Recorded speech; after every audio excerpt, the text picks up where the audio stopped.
Hey guys, so I'm continuing on with my Shadowhunter series, and in this one, I'm gonna be talking about this book, which is called the Shadowhunter Academy Nothing But Shadows. And just like with the previous one, I should have read this in a different order, but because I did this in this order, this is the order that I'm sticking with.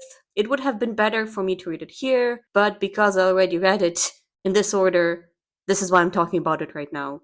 If you want to read them in chronological order like I've done, it would be better for you to read it in this updated order right here rather than the way in which I've done it. With this out of the way, I will move on to talking about this book. And you have been warned, there will be spoilers ahead.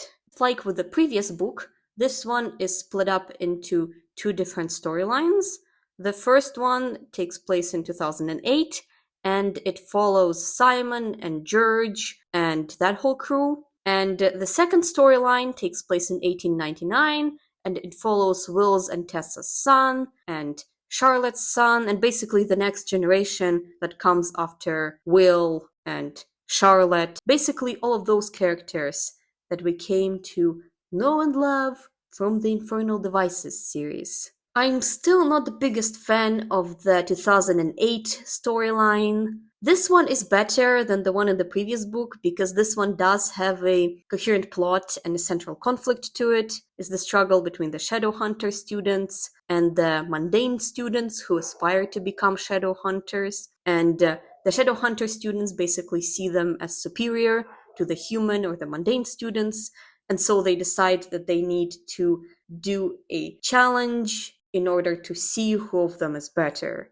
In this case, it was a game of baseball. The thing that I don't really like about this whole storyline is that, first of all, I'm not the biggest fan of Simon's character overall. He's just a bit too whiny for my taste. And second of all, even with that put aside, that whole conflict just sort of played out mostly off the page. Like, the baseball game basically it just happens off the page and we find out the result of it at the end when Simon finishes listening to the story told by his teacher Katerina. So because of those two main reasons, I'm just not the biggest fan of the 2008 storyline. Luckily, it does not take that much time and space on the page as much as the 1899 storyline, which I did love a lot. Especially love about 1899 storyline is how relatable it felt to my experiences in middle school and being a teenager. James doesn't have any friends, and his parents, Tessa and Will, are hella worried about it, which is pretty much the same experience that I had at around that age, with my parents being also concerned that I wasn't very social and was kind of a loner.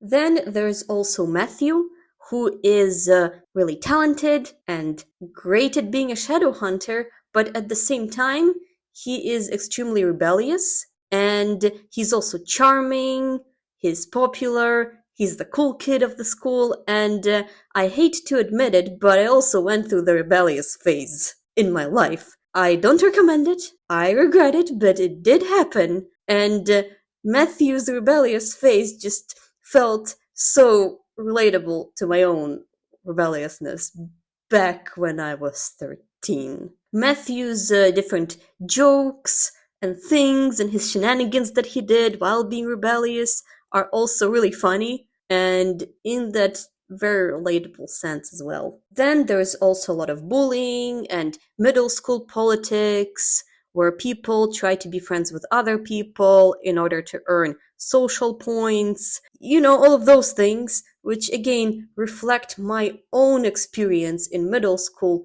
pretty well.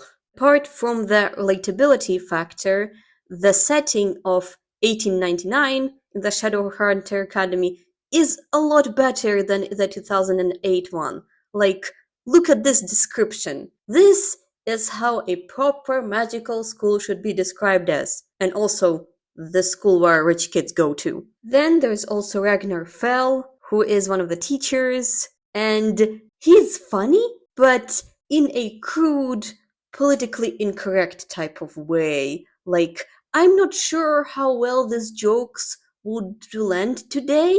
I'm pretty sure some people would not be too happy about this one. I understand that for the time when it was written, which was something like more than 10 years ago, this was not considered to be as big of a deal as it is today. I don't think Cassandra meant to be malicious or insensitive with this one, but yeah, some groups of people might find this one to be a bit on the offensive side. Just wanted to put this out there. Despite that, I like Ragnar's character. He stood up to Matthew when Matthew was being too rebellious of a jerk and not wanting to go through the lesson. Also, there was a confrontation between Ragnar and the dean of the school over a severed warlock head hanging from the wall, and Ragnar was understandably extremely upset about it being a warlock, and that whole conversation between the two of them reflects how we oftentimes minimize and ignore the issues that marginalized groups of people might have and go, oh, it's not that big of a deal from our privileged perspective in our world.